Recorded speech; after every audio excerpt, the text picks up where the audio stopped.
তাদেরকে তো আমরা মানুষ করেছি সেই ছোটবেলা থেকে, তারা সচিব হয়েছেন, আজকে বড় বড় পর্যায়ে গিয়েছেন, আমাদেরই তো অবদান, তা আমাদের কষ্টটা বুঝবেন না? আসলে আমরা তো আজকে প্রায় 10 দিনের মতো হয়ে গিয়েছে শহীদ মিনার এবং বিভিন্ন জায়গায় আমরা আমাদের দাবি দেওয়াগুলো উত্থাপন করতে পেরেছি এবং অনেক জায়গা থেকে আমরা সাড়াও পেয়েছি।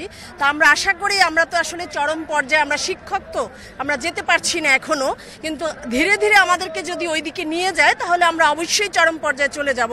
তা আজকে আমাদের যে আন্দোলনের আমরা অবশ্যই মনে করছি 100% আমরা এটা সফলতা অর্জন করতে পারবো ইনশাল্লাহ। কারণ আমাদের ভাইয়েরা, আমরা বোনরা, আমি বরিশাল থেকে এসেছি, তাহলে আমার কোথায় সেই কর্মস্থল এবং কোথায় আমার বাসা, এসব চিন্তা করে যদি সরকারের টনক এখনো না ডরে, তাদেরকে তো আমরা মানুষ করেছি সেই ছোটবেলা থেকে, তারা সচিব হয়েছেন, আজকে বড় বড় পর্যায়ে গিয়েছেন, আমাদেরই তো অবদান, তা আমাদের কষ্টটা বুঝবেন না? যে আমরা এই খোলা মাঠে, খোলা রোদের নিচে দাঁড়িয়ে আমরা আন্দোলন কি, আমরা আমাদের ন্যায্য দাবিটা শুধু চেয়েছি এবং খুব পরিমাণে বেশি না, এটা সরকারের পক্ষে দেওয়া কোনো ব্যাপারই না, শুধু তাদের মন মানসিকতার ব্যাপার। এবং সকল রাজনৈতিক ব্যক্তিত্বরা আমাদের পক্ষে সহমত পোষণ করেছেন। ইনশাল্লাহ আজকে আমরা অবশ্যই বিজয়ের একটা খবর নিয়ে আসবো। একটি দাবিও এখন পর্যন্ত পূরণ হয়নি এবং আমরা আজকে এই 10ম দিনে প্রতিজ্ঞা আছে যে যতক্ষণ পর্যন্ত আমাদের সমস্ত এই 3 দাবি পূরণ না হবে ততক্ষণ পর্যন্ত আমরা এই কেন্দ্রীয় শহীদ মিনারে অবস্থান করব। প্রয়োজনে আমরা এমন শপথ নিয়েছি, আমাদের যদি মৃত্যুবরণ করতে হয় তাও করব, তা আমাদের পূরণ করে যাবো ইনশাল্লাহ। অ্যান্টিব্যাকটেরিয়াল অ্যাডিটিভ যুক্ত সেরা ওয়াটার ট্যাঙ্ক বিশুদ্ধ পানিতে ব্যাকটেরিয়া জন্মাতে দেয় না।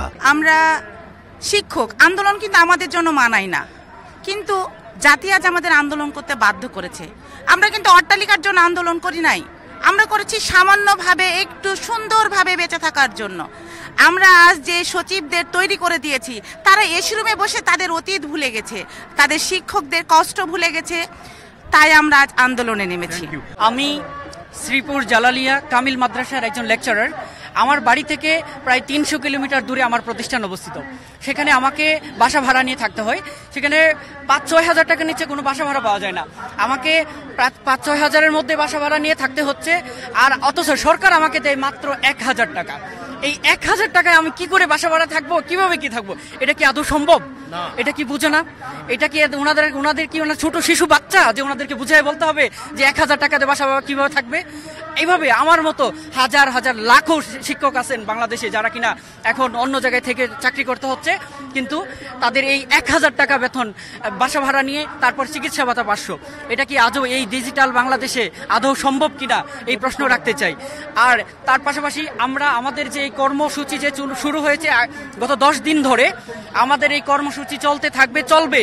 আমরণ অনশনে কিছু ভাইয়েরা অনেকেই আমাদের আছেন, তারা এই দাবি পূরণ না হওয়া পর্যন্ত, এই দাবি পূরণ না হওয়া পর্যন্ত তারা থাকবেন এবং প্রতি জেলায় জেলায় উপজেলায় প্রত্যেকটা স্কুল কলেজ মাদ্রাসায় আমাদের এই দাবি চলছে। আমাদের ক্লাস বঞ্চিত, আমাদের কর্মবিরতি পালন করছি, আমাদের স্টুডেন্টরা আমাদেরকে চাচ্ছে, কিন্তু আমরা আমাদের এই দুঃখের ব্যাপারটা আমরা আমাদের স্টুডেন্টদের সাথেও শেয়ার করেছি। তারাও আমাদের এই যুক্তির সাথে একমত। তারাও চায় তাদের এই শিক্ষকদের অন্ততপক্ষে ন্যূনতম সম্মানটুকু যেন রাষ্ট্র করে।